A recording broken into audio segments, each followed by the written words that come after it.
The Early Music Ensemble is actually a student group that is directed by Colleen Sheinberg, who is a lecturer in UNM's music department. She's also very well known as a founder member of our local professional early music group, Musica Antigua de Albuquerque. The ensemble has been rehearsing for this concert in their class sessions since the beginning of the semester. They will be very happy for you to come down at the end of the concert and talk with them and take a look at their period instruments. And now,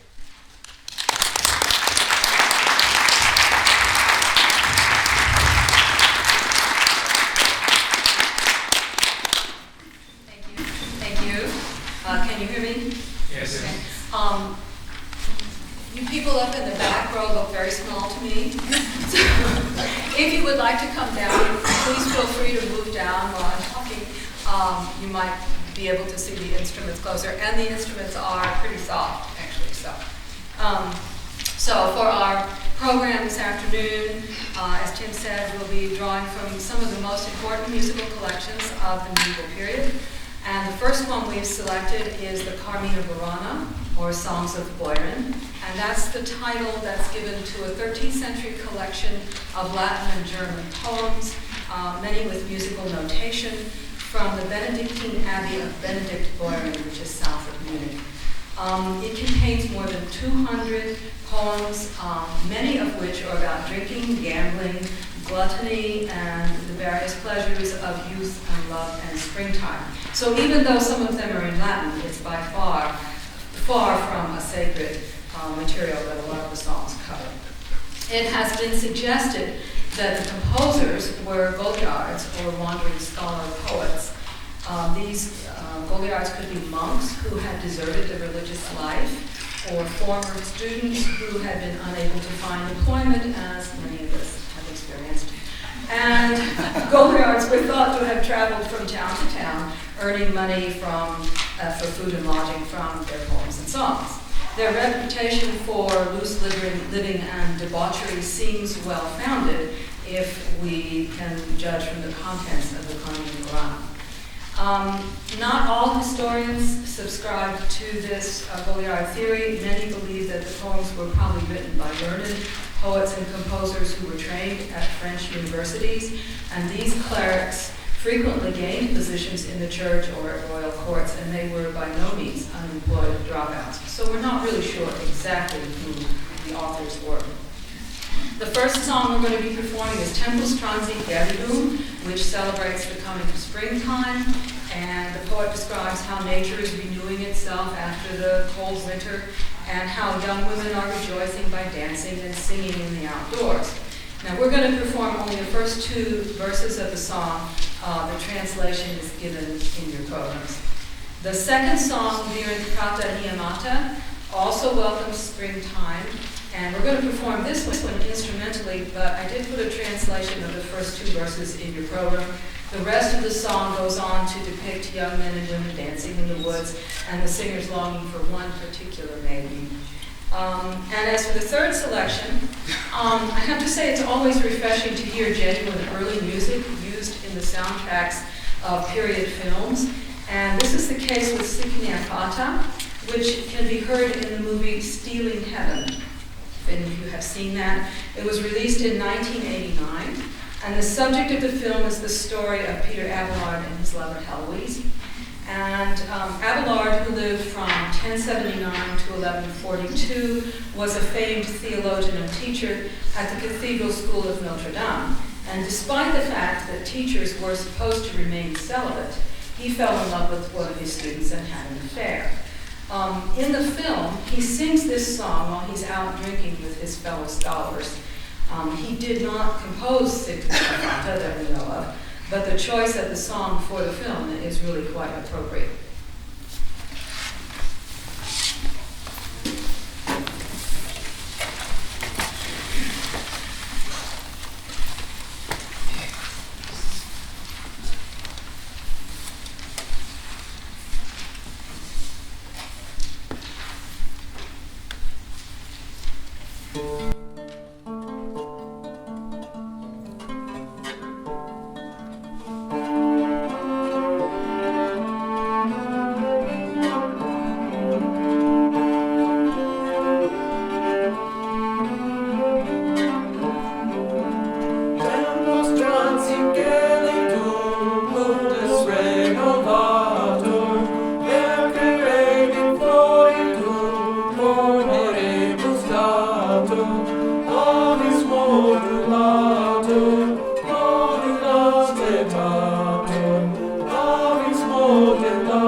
The Worcester fragments from circa 1300 form the most important collection of musical polyphony in medieval England.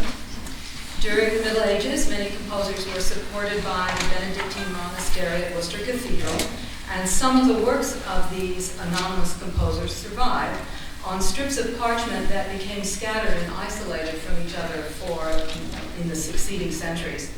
A number of pages of the music were found to have been stuffed into the bindings of later books as stiffening material, and a number of these have been pulled out and pieced together and restored. But many of the compositions, as you can imagine, remain incomplete or have parts that are now illegible. Nevertheless, there are still some 110 pieces in the collection, so it is a significant source for us in medieval English music. The motet Alleluia Nativitas is probably the earliest work in the manuscript, and it may have dated from the early 13th century when the Lady Chapel of Worcester Cathedral had just been built, and it's the Alleluia of the Mass on the Feast of the Nativity of the Blessed Virgin Mary. We're going to perform here only the Alleluia section. The text actually continues, and I put that in your program book. Normally, all 3 lines of the work would have been sung, but we've chosen today to play the top 2 parts in the quarters. And at several places in the music, you'll be able to hear them play what we call hocket. Hocket is a compositional technique in which one voice sings, or plays in this case, while the other voice briefly rests. So thereby filling in the gaps of the other player's part. It's most effective when it goes by quickly because it gives the effect of a series of musical hiccups, which is actually also the origin of the name hocket. De Supernis Sedibus is an example of a rondellis, another compositional technique that makes use of voice exchange among the parts. So it's 3 parts, and all the voices sing the same melodic phrases, but not at the same time and in a different order. And in the final section, you'll be able to hear each voice briefly take over the text while the other 2 sing an accompaniment, singing on their previous syllable.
next section of the program are all medieval motets, and they are found in several of the most important sources of French polyphony from the medieval period. All three of these examples have multiple texts intended to be sung simultaneously, although today we're going to be performing them instrumentally. This combination of texts was a characteristic of the medieval motet, and they could be either in Latin or French, and they often contrasted secular and sacred subjects. The process of composition involved taking a melody from an existing plain chant and then composing a new melody above it, which was called the motetus, or sometimes called the duplum, meaning the second voice above the plain chant. And then optional additional lines of music could be added and were called then the triplum and quadruplum. Four-part motets were a bit rarer, but they did exist, and we're going to be doing one today. The plain chant melody that formed the whole basis of the work was often indicated in very long notes, and therefore was called the tenor voice, coming from the Latin verb tenere, meaning to hold. It often had no text underlaid, so this indicates to us that it would probably have been played by an instrument while the other lines were sung. We don't know how medieval listeners absorbed this simultaneous assault of words, but the idea of overlapping lyrics continued on into the Renaissance in the form of quodlibets, and indeed survives until the present day, and even into popular music, as in, for example, and you will be dating yourself if you remember this song, Simon and Garfunkel's famous ballad, Scarborough Fair / Canticle from the 60s. So, our first example in this motet repertory is Qui vous plaît, Quand n'est la fleur, and it's from the manuscript La Clayette, which contains 55 motets from the 13th century, as well as a body of non-musical literary works that were written in the vernacular. The work performed here is an example of a motet that juxtaposes two secular French motets with the sacred text in Latin. And so even though we're doing these instrumentally, I put the translations in lyrics to see, so you could see what the medieval mind was thinking. There are four parts with text for the top three written in the manuscript, and those are listed in your program as the quadruplum, triplum, and motetus.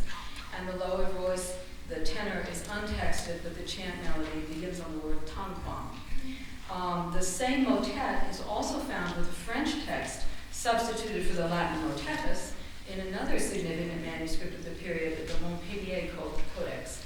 Montpellier was compiled around 1300 in the Paris area, probably contains some 336 works, which makes it definitely the largest of all the extant sources of 13th century motets. The second musical selection is called Montants au Commencement, and it's another motet from La Clayette. This one has two texts in French. Above a plain chant tenor that begins Hec dies, which means this day. And then the third motet is L'autre jour au temps pasteur, and this was from the Bamberg Codex, which contains some 100 motets, so it's a sizable one, plus a number of other pieces in other forms and a couple of treatises on music theory. This one was also probably from the Paris area, but then later made its way to the Bamberg Cathedral Library, hence the name. Its contents are representative of the second half of the 13th century. And this one combines two related texts in the tradition of the medieval pastourelle. And this is a genre that often described the singer's encounter with a shepherdess in the forest. She refuses his advances usually, and she remains faithful to her lover, who is often called Robin.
In this next section of the program, we're going to be performing music from two different Italian collections from medieval Italy. Stella Nuova in Fra la Gente is a lauda, and it's from the Laudario di Cortona. The medieval lauda was a religious monophonic song. It had a text in Italian and a strophic form that alternated verses and choral refrains. Laudae were sung by the religious confraternities that flourished in the 13th century in Tuscany and Umbria. Hundreds of lauda collections, or laudarios, were produced, but only two have survived with musical notation, one from Florence and one from Cortona. The Laudario di Cortona contains 47 laudae, and 46 of them have accompanying musical notation. And it's the first known document containing music in vernacular Italian. The next two pieces are found in the Squarcialupi Codex, so called because it belonged to the Florentine organist Antonio di Bartolomeo Squarcialupi in the 1400s. The Codex contains over 350 pieces and includes works by most of the major composers of the period. So it makes it by far the most important source of music from the Italian Trecento, which was the term for the 1300s. The manuscript is very richly decorated, and it also contains a miniature portrait of each composer. Ocetto Mondo is a madrigal, a form that in the 14th century usually consisted of 2 to 3 stanzas and then followed by a ritornello, which was usually set to a different time signature. And we're going to perform this with instruments rather than voices. And then Ecco la Primavera is also from Squarcialupi and was written by the greatest composer of the Italian Trecento, and that's Francesco Landini. And blinded as a result of smallpox as a child, Landini was the leading organist in Florence. His works make up a quarter of all the repertoire that we have surviving from this period, and they're found in manuscripts from all over Italy, so we know that his music was very well known. This two-voice ballata was probably intended for festivities of the May Day celebration, and it's the shortest of all his works.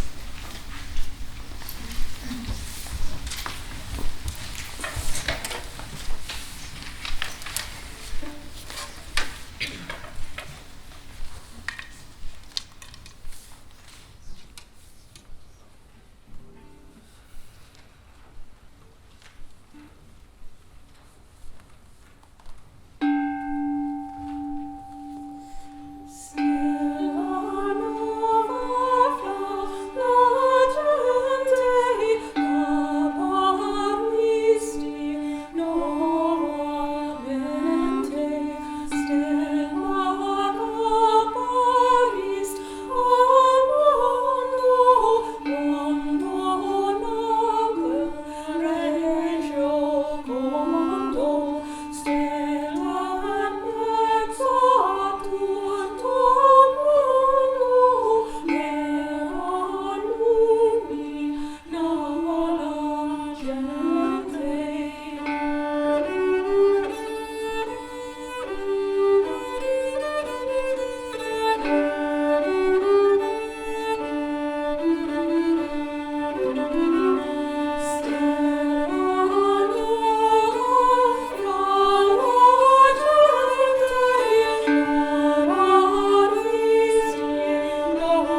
In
this last section of the program, we're going to perform music from several medieval Spanish sources. The first work is Cantas Saberes, and it's found in the Cantigas de Amigo, more properly called the Univ manuscript, because it was found in the earliest 20th century by a bookseller in Madrid named Pedro Univ. The collection contains just 7 poems, and 6 of them have musical notation. They're written by the medieval Galician composer Martín Corán. The songs in the manuscript are Cantigas de Amigo, which is a poetic genre. It consisted of short stanzas and a refrain, and featured the repetition of phrases in each successive verse. So you hear the same thing, the same phrase being repeated, and then a little bit more text, and then that text repeated, and a little more text. The texts are in Galician Portuguese, and they're sung from the woman's point of view, and they seem to have been intended as a cycle to be performed all together. The piece that follows is Laudemus Virginem, and it's found in the 14th century manuscript known as the Liber Vernal, or Red Book, and that's because it was bound in a red velvet cover in the 19th century. It's also a very small collection. It just contains 10 works. And these are sacred songs and dances for the entertainment of the pilgrims during their vigils at the shrine of the Virgin Mary. This was in the monastery of Montserrat near Barcelona. This work is a round, and it's one of 3 rounds that are found in the manuscript. The motet that follows has 2 texts in praise of the Virgin Mary, composed over a chant tenor that begins with the text Veritatem, and it comes from the Spanish Las Huelgas Codex, which contains 45 monophonic pieces and 141 polyphonic works, mostly from the 13th century. This collection was compiled for use at the Monasterio de Santa María la Real de las Huelgas, and that's a convent for Cistercian nuns near the northern Spanish city of Burgos, which was an important center for music during the Middle Ages. We're going to perform this work with instruments, but I went ahead and put the texts in the programs. And then we're going to end our program with 2 songs from the Cantigas de Santa Maria, which is a collection of over 400 anonymous monophonic songs to the Virgin. They were compiled by Alfonso X, who ruled as King of Castile and Leon from 1252 to 1282. Most of the Cantigas recount miracles performed by Holy Mary. The content and narrative style of these lyrics suggests that the tales are drawn from local oral tradition, and even though their subject matter is sacred, they would not have been intended for performance in church. but they would instead have been performed at Alfonso's court, much in keeping with the tradition of troubadour entertainment. The first cantiga is Por nos de luta librar, which tells the story of a woman who promised a veil of silk for Holy Mary's statue, and we're going to perform that instrumentally, but I did give you a synopsis. The last song is Nas mentes sempre tener, and it's a cantiga that tells how Holy Mary made likenesses of herself appear on the stones in the Garden of Gethsemane. And this will be our final set of pieces on the program. So we want to thank you for having us on the lecture series again. And as Tim said, if you would like to come up and look at the instruments up close and personal, you're welcome to after we finish. Thanks.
Lord,